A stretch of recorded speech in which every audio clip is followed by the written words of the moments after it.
Hello, my name is Dinda. Before I begin with my speech, I would like to say thank you to Allah Subhanahu wa Ta'ala and to all of the judges that had given me the opportunity to participate in this English speech contest.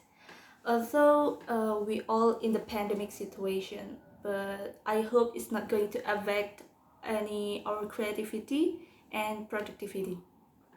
So today I want to talk about gender equality.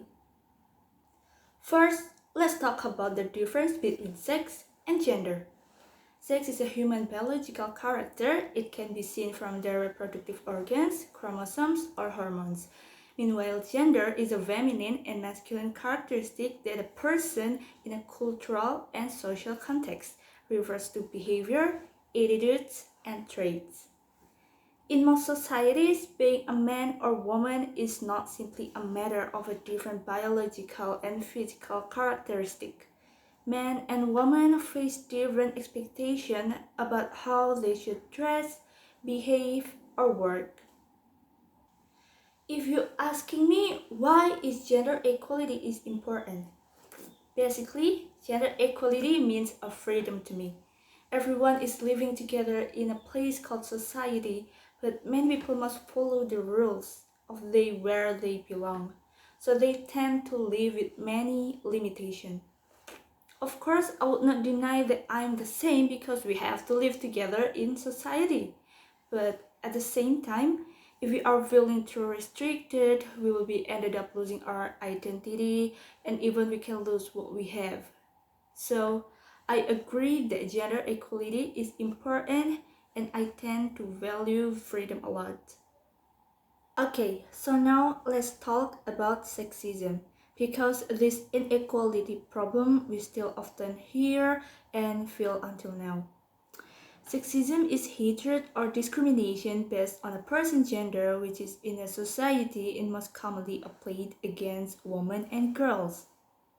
It functions to maintain patriarchy or male domination through ideological and material practices of individuals, collectives, and institutions that oppress women and girls on the basis of sex or gender. Such oppression usually takes the forms of economic exploitation and social domination. Sexist behavior, condition, and attitudes perpetuate stereotypes of social gender roles based on one biological sex. A common form of socialization that is based in sexist concept teach particular narrative about traditional gender roles for males and females. According to such a view, women and men are opposite with widely different and complementary roles. Like women are weaker and less capable than men, especially in the realm of logic and rational reasoning. Women are relegated to domestic realm of nurturance and emotion, and therefore, according to their reasoning, cannot be good leaders in business, politics, and academia. Although women are seen as naturally fit for domestic work and are superb at being caretakers, their roles are devalued or not valued at all when compared with men work.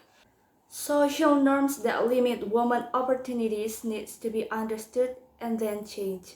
By taking a gender transformative approach, we can influence social norms and bridge the gaps in access to resources and services between men and women in lasting manner. Gender inequality is the source of a lot of violence, including human trafficking and lack of legal protection for abused women. Improving equality for girls and women can reduce the amount of violence and provide security for those who are vulnerable. There is no more pink or blue. It's about wide spectrum of colors. Gender equality is a process of being fair to women and men. The overall objective of gender equality is a society in which women and men enjoy the same opportunities, rights, and obligations in all spheres of life. Equality between all sexes, men or women, exists when both are able to share equally distribution of power and influence, share responsibility for the home and children, and are completely free from coercion, intimidation, and gender-based violence both at work and at home. And of course, equal access to education and opportunity to develop personal interests, talent, and dreams. Change is needed in many levels. Both men and women must be involved for it to happen. When development organizations, policies, and communities support the equality of gender, we have a chance to reduce extreme poverty and boost prosperity for girls and boys, men and women around the world.